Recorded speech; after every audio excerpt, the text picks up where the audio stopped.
Mi novia siempre decía, eres demasiado sensible.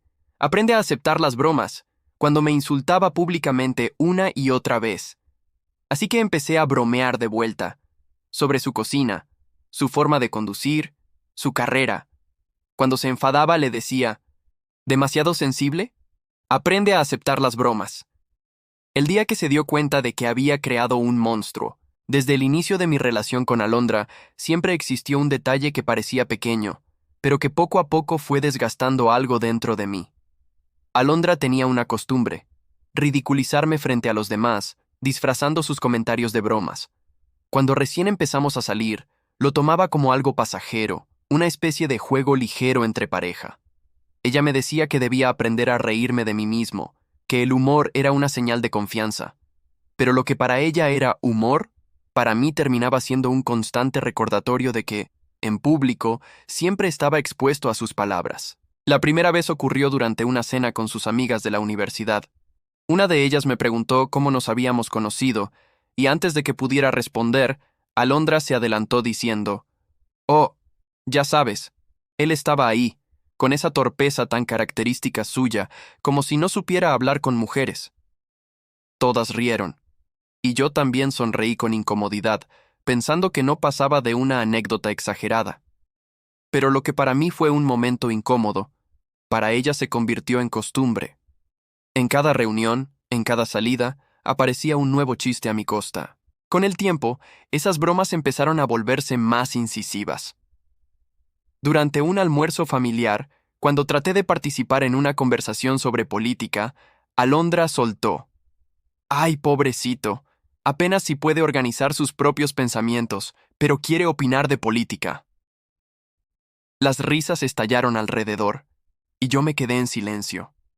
No era solo lo que decía, era la forma, el tono condescendiente, esa seguridad con la que me lanzaba bajo la luz de la burla. Esa noche le dije que me dolía lo que hacía, que no me parecía justo. Ella me miró con esa mezcla de fastidio y superioridad que se le dibujaba cuando sentía que alguien cuestionaba su actitud. «Eres demasiado sensible. Aprende a aceptar las bromas. Si no te ríes es porque no entiendes el humor», me respondió. Ese argumento lo repitió tantas veces que empezó a calar en mí. Llegué a preguntarme si realmente el problema estaba en mi manera de percibir las cosas. ¿Era yo un hombre débil? ¿Acaso no tenía la capacidad de reírme de mí mismo? Pero lo cierto es que había una diferencia entre reírse de las circunstancias y ser convertido constantemente en el blanco de los chistes. Era un patrón. En reuniones con amigos, ella encontraba siempre algo que destacar para dejarme en ridículo. Si me manchaba un poco la camisa, era el niño que no sabe comer solo. Si no entendía una referencia, era el abuelito perdido en la conversación. El punto de quiebre comenzó en el cumpleaños de un colega del trabajo. Había gente importante allí, personas con las que intentaba proyectar una imagen profesional. En medio de la velada, mientras comentaba sobre un proyecto, Alondra interrumpió con voz alta: «Ah, no le hagan mucho caso, él apenas entiende lo que hace, es como un niño con un juguete nuevo». La risa fue general, pero yo sentí cómo se me encogía el estómago. Esa noche no dormí. Le pedí una vez más que parara. Su respuesta fue la misma de siempre: «Es solo humor. No seas tan frágil. Te lo tomas todo muy en serio». Fue entonces cuando algo dentro de mí empezó a cambiar. Si para ella el problema era mi sensibilidad, si según su visión debía aprender a encajar las bromas, entonces quizá debía devolverlas con la misma moneda. No con violencia, no con gritos, sino exactamente como ella lo hacía, en público, disfrazadas de humor. Recuerdo la primera vez que lo hice. Estábamos en una comida con sus amigos del trabajo, y ella decidió contar la historia de cómo me había perdido en un centro comercial porque olvidé en qué piso estaba el auto. Cuando terminó, todos rieron. Yo sonreí también, y con calma agregué: «Bueno, peor es olvidarse de ponerle sal a la comida y hacer que todos comamos algo que parecía cartón. Pero bueno, son cosas que pasan, ¿no, Alondra?». Hubo risas, pero esta vez no fueron a mi costa. Ella sonrió tensamente y me lanzó una mirada rápida, como si no supiera cómo reaccionar. Ese fue el inicio. Poco a poco, Fui encontrando los puntos exactos para responderle. Cuando me interrumpía en una conversación, yo lanzaba una pequeña broma sobre su forma de manejar, recordando cómo había rayado el auto 2 veces en el mismo mes. Cuando intentaba ridiculizarme frente a mi familia, yo respondía con algún comentario ligero sobre su tendencia a confundir fechas importantes en el trabajo. Todo disfrazado con una sonrisa, con el mismo tono que ella usaba, como si nada fuera serio, como si todo fuera humor. Al principio pensé que se lo tomaría bien, que tal vez entendería cómo me sentía al estar del otro lado. Pero no. Cada vez que yo lanzaba una de esas bromas, su expresión cambiaba. El gesto altivo desaparecía, y en su lugar surgía una mueca de incomodidad. Me miraba fijamente, como si estuviera evaluando si realmente había escuchado lo que creía. Y entonces, cuando me reclamaba en privado, yo le repetía sus propias palabras. Demasiado sensible. Aprende a aceptar las bromas. En ese momento comprendí algo. Alondra nunca había considerado mis sentimientos, pero esperaba que yo soportara sus ataques como parte de un juego. Sin embargo, cuando el espejo se volteó y ella se convirtió en el blanco, la seguridad desapareció. Lo que tanto había defendido como humor, ahora le parecía cruel e innecesario.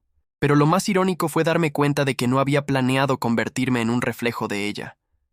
Fue su propia insistencia, sus burlas constantes, lo que poco a poco me llevó a construir una versión de mí que jamás había conocido. No lo hacía con odio, ni siquiera con resentimiento, sino con una especie de precisión fría. Si ella me ridiculizaba, yo respondía en la misma medida. La incomodidad de Alondra comenzó a notarse en cada encuentro social. Lo que antes eran carcajadas a costa mía, ahora se transformaban en silencios incómodos o sonrisas tensas cuando yo respondía con alguna broma dirigida a ella. Recuerdo un almuerzo con su familia, en el que su madre, una mujer exigente y observadora, notó algo diferente. Alondra había hecho un comentario sobre cómo yo siempre tardaba en decidir qué ropa ponerme, insinuando que parecía más preocupado por mi aspecto que ella misma. La mesa rió, como solía ocurrir. Yo esperé unos segundos, bebí un poco de agua y respondí. Es cierto, pero al menos no me toma media hora decidir entre encender el horno o pedir comida a domicilio porque todavía no sé cocinar algo sin revisar YouTube. El silencio fue inmediato. Su madre arqueó una ceja, su hermano disimuló la risa con un sorbo de vino y Alondra apretó los labios en una sonrisa forzada. No dijo nada en ese momento, pero cuando llegamos a casa estalló. Me gritó que la había humillado, que me había pasado de la raya.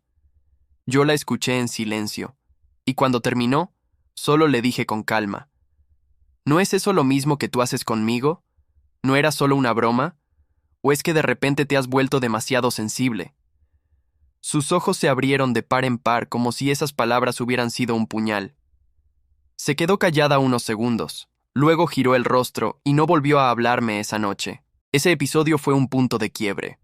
De ahí en adelante, cada broma mía se convertía en un recordatorio de que ya no era yo el único que se exponía en público. Era como si, de pronto, la balanza se hubiera equilibrado, aunque ella no estaba dispuesta a aceptarlo. En una reunión con sus amigos de la infancia, comentó riendo sobre lo despistado que yo era con las llaves de la casa. Yo respondí con una sonrisa. Sí, lo admito, a veces se me pierden las llaves. Pero, bueno, al menos no me quedo dormido en el transporte público y termino en otra ciudad, ¿cierto, Alondra? Todos rieron, pero esta vez fue ella quien se sonrojó y frunció el ceño. La ironía es que cuanto más intentaba hacerme ver como el hombre que debía endurecerse y aceptar el humor, más se quebraba ella cuando se encontraba en esa misma posición.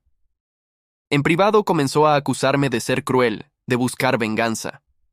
Yo, en cambio, mantenía siempre el mismo discurso. Solo estoy aprendiendo a aceptar las bromas, tal como me enseñaste. El problema fue que aquella dinámica dejó de ser un simple juego. Empecé a notar algo en mí, que nunca antes había estado presente. Cierta satisfacción en verla perder ese control que tanto disfrutaba. No era placer malicioso, sino una especie de justicia poética. Era como si cada comentario que alguna vez me hirió, ahora regresara a su origen, Sin embargo, en el fondo, también me preocupaba, porque sabía que estaba cruzando una línea invisible. La confirmación llegó durante una fiesta de cumpleaños de un compañero mío de trabajo, un evento donde había mucha gente que no conocíamos. Alondra se sintió cómoda, creyendo que en ese entorno podría volver a brillar a mi costa. En medio de una conversación con varios invitados, dijo en tono burlón: "No lo tomen muy en serio. A veces se le olvidan hasta las cosas más básicas. Si no fuera por mí, probablemente estaría viviendo entre montones de papeles y cajas". Las risas comenzaron, pero esta vez no me quedé callado. Con voz clara contesté: "Es cierto, soy un poco desordenado, pero, bueno, al menos no me presentaron 2 veces la misma tarea en el trabajo porque olvidé entregarla la primera vez. Eso sí es un talento especial, ¿no crees, Alondra?". El grupo estalló en carcajadas, pero ella quedó paralizada, con la sonrisa congelada en el rostro. Esa noche no dijo nada, ni en el auto de regreso, ni al llegar a casa. Pero al día siguiente, mientras desayunábamos, rompió el silencio con una frase que aún recuerdo con claridad: "No eres la misma persona. Has cambiado, y no para bien. Estás convirtiéndote en alguien cruel". La miré fijamente y respondí: "No he cambiado. Simplemente aprendí a hablar tu mismo idioma. El idioma de las bromas". Lo que siguió fue un periodo extraño, como si ambos hubiéramos entrado en una guerra silenciosa disfrazada de chistes. Ella se contenía un poco más en público, quizá por miedo a mis respuestas, pero aún intentaba lanzar algún dardo de vez en cuando. Yo, en cambio, perfeccioné mi estrategia. Mis comentarios eran siempre oportunos, nunca directos, pero lo suficientemente claros como para que los demás entendieran la broma. No eran insultos, eran verdades disfrazadas con una sonrisa. Con el paso de los meses, esa dinámica empezó a deteriorar no solo nuestra relación, sino la percepción que los demás tenían de nosotros.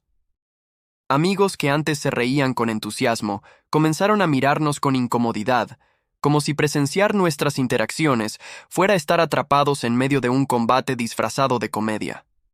Hubo incluso quienes, en privado, me dijeron que parecíamos dos desconocidos que se odiaban en silencio.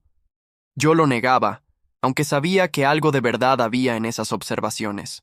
Pero lo más revelador ocurrió un domingo cualquiera, cuando estábamos en casa de mi hermana.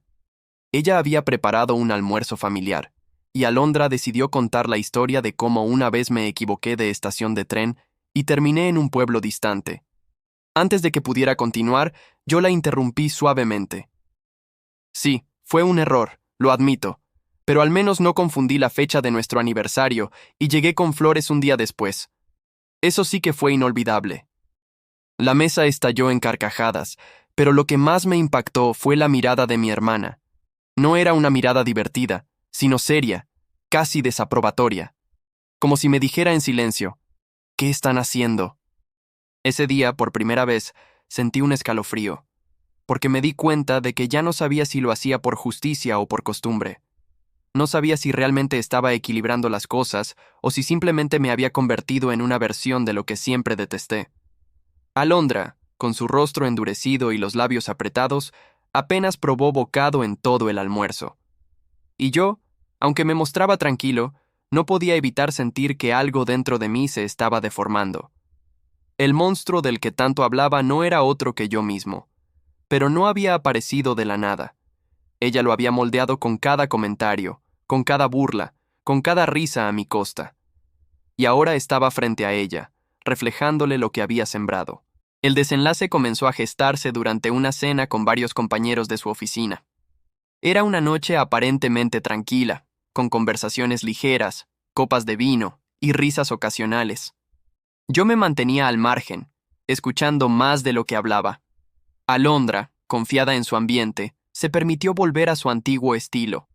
Entre plato y plato, empezó a contar con lujo de detalles una ocasión en la que olvidé recoger un paquete importante, insinuando que yo era incapaz de encargarme de responsabilidades simples.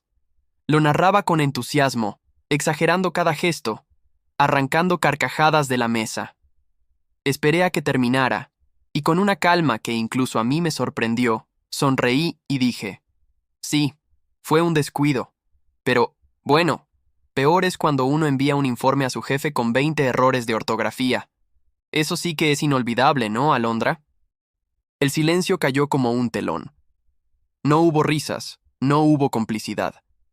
Solo miradas incómodas y una tensión que se podía cortar con un cuchillo. Alondra se quedó inmóvil, con la sonrisa congelada, y sus compañeros desviaron la mirada hacia sus copas o sus platos.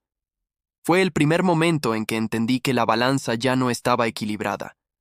Habíamos pasado de un juego de palabras a un espectáculo de humillación mutua frente a terceros.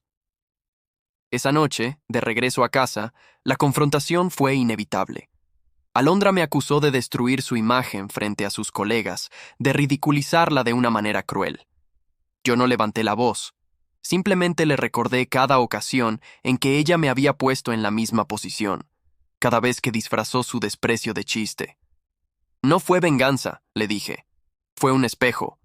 Solo viste lo que yo he estado viviendo todo este tiempo. Ella se quedó callada, pero sus ojos estaban llenos de rabia contenida. Después de esa noche, algo se quebró de forma irreversible. Ya no hubo bromas en público, ni por su parte ni por la mía. Pero tampoco hubo complicidad, ni risas sinceras, ni la calidez que alguna vez compartimos. Lo que quedó fue un silencio denso, como si ambos estuviéramos atrapados en un campo minado donde cada palabra podía detonar una nueva guerra. Con el paso de los días, noté que me miraba de manera diferente. No con cariño ni con ternura, sino con una mezcla de miedo y resentimiento. Y lo entendí. Ya no era el hombre que ella podía controlar a través del ridículo, ni el que soportaba en silencio sus comentarios. Ahora era alguien capaz de devolverle cada golpe, y esa realidad la aterraba.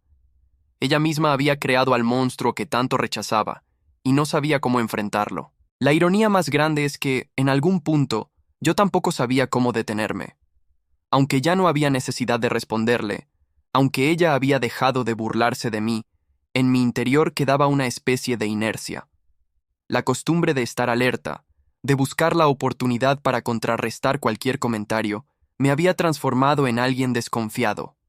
No era yo mismo, y lo sabía, pero tampoco podía regresar a ser la persona que permitía que otros lo pisotearan en nombre del humor. Un domingo por la tarde decidimos hablar. Fue en el salón de nuestro departamento, sin gritos ni reproches, solo una conversación pesada, cargada de verdades. Alondra reconoció que quizás había ido demasiado lejos con sus bromas, pero al mismo tiempo me acusó de haberla destruido emocionalmente con mis respuestas. Yo le expliqué que nunca quise llegar tan lejos, que todo había empezado como una forma de mostrarle lo que se sentía estar en mi lugar. Sin embargo, era inútil. Éramos dos personas paradas frente a un abismo, incapaces de dar un paso hacia atrás. Esa noche, después de que se encerró en la habitación, me quedé solo en la sala. Pensé en cómo había empezado todo, en aquella primera vez que me llamó torpe frente a sus amigas y yo lo tomé como un simple chiste. Pensé en todas las veces que tragué saliva y sonreí, intentando convencerme de que era yo quien debía endurecerse. Y luego pensé en lo que me había convertido. Un hombre que sabía usar las palabras como armas, capaz de herir con una sonrisa y dejar cicatrices invisibles. Alondra y yo seguimos juntos algunas semanas más, pero el desgaste era evidente. Ya no había confianza, ni admiración, ni respeto, solo la memoria de lo que habíamos hecho el uno al otro. Y un día, sin dramatismos ni discusiones, decidimos separarnos. Fue casi un acuerdo silencioso. Ella tomó sus cosas, yo me quedé en el departamento, y no hubo lágrimas ni promesas de volver. Solo un final inevitable. Con el tiempo entendí que aquella experiencia había sido una lección dura. Aprendí que permitir la burla constante, aunque se disfrace de humor, es abrir la puerta a una forma de desprecio que corroe lentamente. También entendí que devolver esas heridas, aunque se sienta justo en el momento, puede terminar transformándote en alguien que no reconoces en el espejo. Hoy, cuando recuerdo a Alondra, no lo hago con odio, tampoco con cariño. La recuerdo como a alguien que me mostró, sin proponérselo, hasta dónde podía llegar cuando me empujaban más allá de mis límites. Ella me enseñó que las palabras, aunque parezcan inofensivas, pueden construir o destruir más que cualquier acto físico. Y también me enseñó que, en la lucha por defenderse, uno puede terminar perdiendo algo de sí mismo, porque al final, el verdadero monstruo no fue ella ni fui yo. Fue la dinámica que dejamos crecer, el círculo vicioso de bromas disfrazadas de afecto que terminó devorando lo poco sano que teníamos. Un monstruo que, una vez liberado, no quiso volver a encerrarse.